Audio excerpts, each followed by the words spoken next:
Olá, pessoal. Hoje nós vamos iniciar o nosso curso de Química Analítica.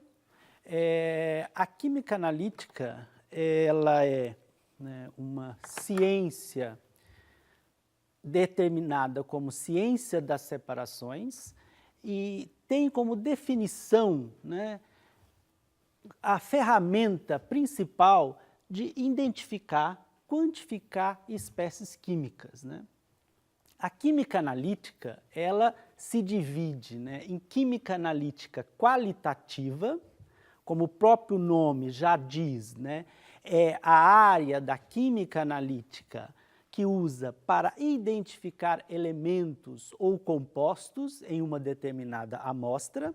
Ela foi de grande utilidade, principalmente no início da química moderna, onde tinha-se uma grande necessidade de saber o que eram os compostos, principalmente compostos encontrados na natureza, e para saber o valor econômico. Então, se estabeleceu-se uma ciência de identificação. E como que isso ocorreu há um século ou 2 séculos atrás? Estudando reações, numa época em que se não tinha equipamentos e nem instrumentos como se tem hoje. Então, se desenvolveu essa química qualitativa baseada em reações e que produziu grandes conhecimentos e ainda é muito utilizada na atualidade.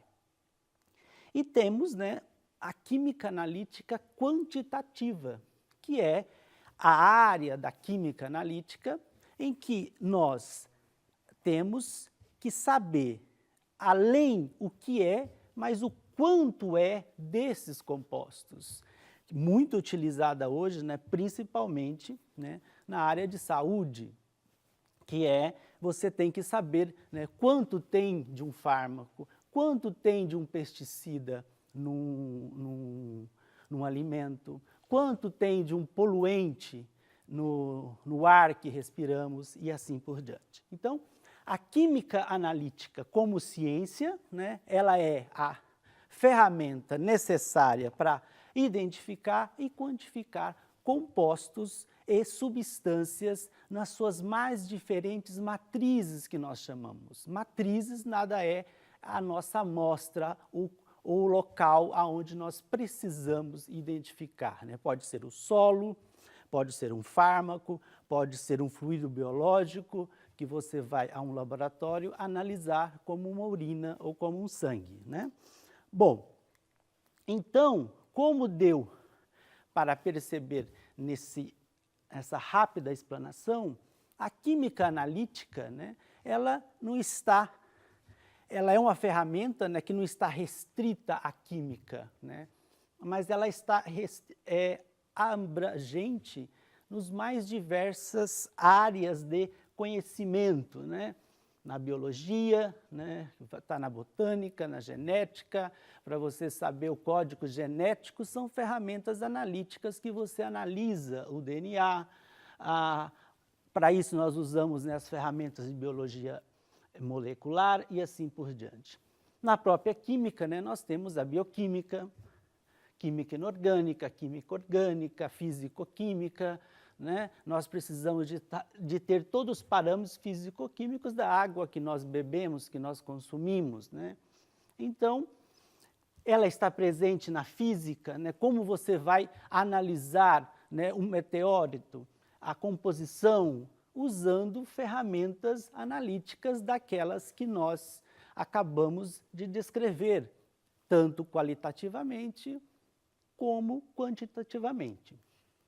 Na engenharia civil, engenharia química e assim por diante, também nós precisamos de saber a composição de uma liga de um ferro, o tempo de corrosão que uma estrutura em uma ponte vai demandar para que você construa uma ponte com segurança e assim por diante. Na medicina não se fala o quanto ela é importante, extremamente, né, como você faz toda a parte clínica, testes de laboratório, quantificar quanto você tem, né, de um metabólito, né, e assim por diante. Na farmacologia, na toxicologia e assim por diante. Ciência dos materiais, né? Na agricultura, para você ter todo, né, os parâmetros aí de produção de alimentos e animais. Ciências ambientais, o meio ambiente, a qualidade do ar e assim por diante.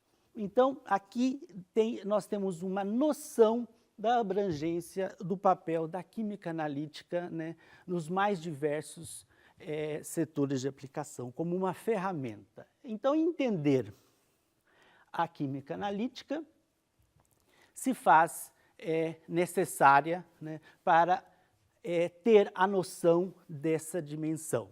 Mas para exercer, né, aquela figura anterior, né, nós temos a química analítica, principalmente a quantitativa, né, dividida em 4 sub-áreas.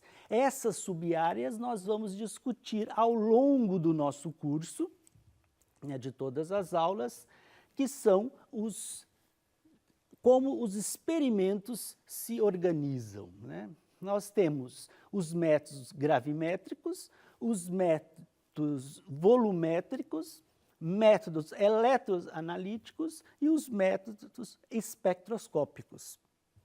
Essas 4 subclasses, né, aonde nós dividimos os experimentos em química analítica conforme as suas similaridades, né, e as suas características individuais. Bom, os métodos gravimétricos, extremamente utilizados, né, eles determinam a massa do analito ou de algum composto quimicamente a ele relacionado, baseado em uma reação. E foram, né, os primeiros métodos analíticos a surgir, né, que muitas vezes esses métodos não necessitam de grandes equipamentos, mas sim, né, de reações e de conhecimento de química e de cuidados experimentais no laboratório, né. Aqui temos um exemplo muito clássico, que foi uma das primeiras reações gravimétricas, que é a determinação de prata, usando, né, a reação cloreto de sódio com nitrato de prata, que dá um precipitado branco instantaneamente, né, e ele foi muito importante na determinação de prata aí há alguns séculos atrás, e é uma das primeiras reações, né, da química analítica como ferramenta e não mais a química como uma ciência esotérica, mas sim como uma ciência industrial, né, de aplicação prática, não mais a alquimia, que foi a determinação de prata, que era para evitar a falsificação de prata. Os métodos volumétricos, como o próprio nome diz, né, ele também é baseado em reações, mas nós temos uma reação que não produz um precipitado, como o gravimétrico, mas uma reação que produz um volume, um líquido, mas com uma coloração diferente, e onde é possível, né, nós sabermos, devido à quantidade dos reagentes, quanto que está presente nesse amostra que nós estamos determinando, né? Aqui temos o exemplo do hidróxido de sódio com ácido sulfúrico produzindo o sulfato de sódio. Também é uma reação clássica. Bom, e os métodos espectroscópicos, que são os métodos modernos, geralmente automatizados, né, com equipamentos, e que ele usa propriedades, né, eletromagnéticas dos átomos ou das moléculas, ou até mesmo a radiação que esses compostos produzem, para determinar, né, tanto quantitativamente ou qualitativamente os compostos.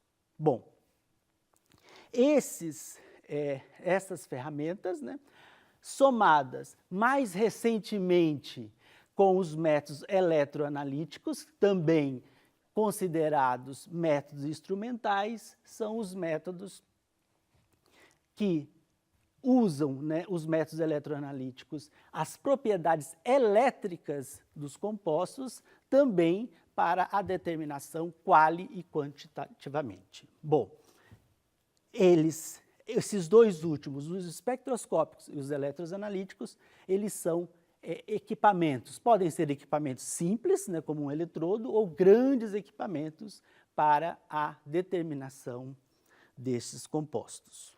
Bom, seguindo, né, ainda existem outros métodos, né, não tão utilizados, muitas vezes por ser ainda recentes, né, mas como espectrometria de massas, velocidade do decaimento radioativo do composto, calor de reação, condutividade térmica das amostras e atividade óptica ou índice de refração, também métodos instrumentais, mais específicos, de maior custo, mas também de maior precisão.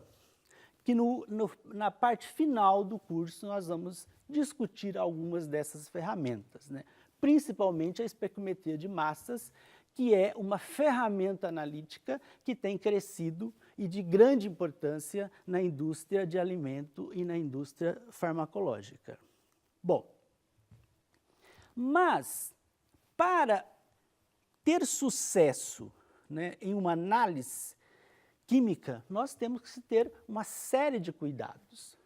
Cuidados estes, né, que são a amostragem correta, a dosagem dessa amostra, o processamento dessa amostra, a definição dessas réplicas, né, nós não podemos fazer uma única análise, né, temos que eliminar os interferentes. Você tem uma amostra de um solo, você tem que fazer algum procedimento para eliminar esses interferentes, fazer os cálculos e provar a confiabilidade da sua análise, que realmente a sua determinação reflete a realidade química, né? Você coletou água de um rio, você tem que pegar vários pontos, você tem que saber o histórico desse rio e assim por diante, né? E claro que toda medida química, como qualquer medida que você faz, ela tem erros, né? Tem os erros toleráveis e os erros que não podemos tolerar. Então, para que as suas medidas fiquem dentro de um erro tolerável, né, nós temos o quê? Né? Os significados desses erros, né?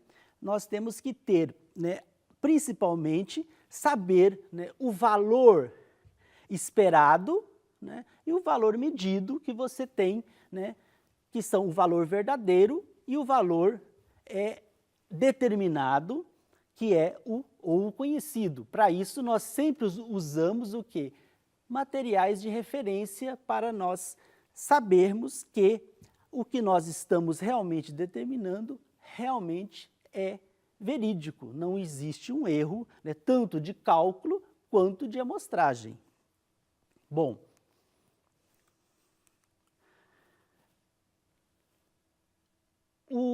e para isso nós temos que ter, né, a nossa incerteza estimada em cada experimento que nós realizamos. Alguns conceitos importantes que nós temos que ter em química analítica.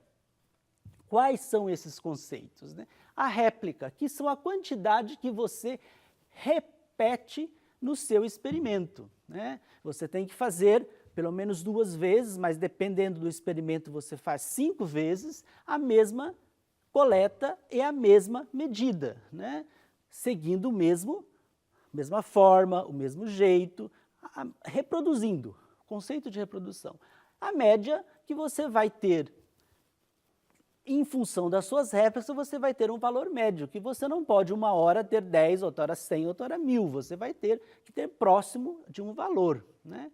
E também nós temos que ter, né, a mediana, que é aquele que é o valor central em um conjunto de dados que tenha sido organizado em ordem de uma magnitude, né?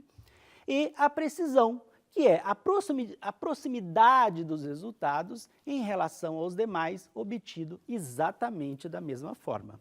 E a exatidão, que é o quanto, né, que seu valor medido em relação ao valor verdadeiro ou aceito.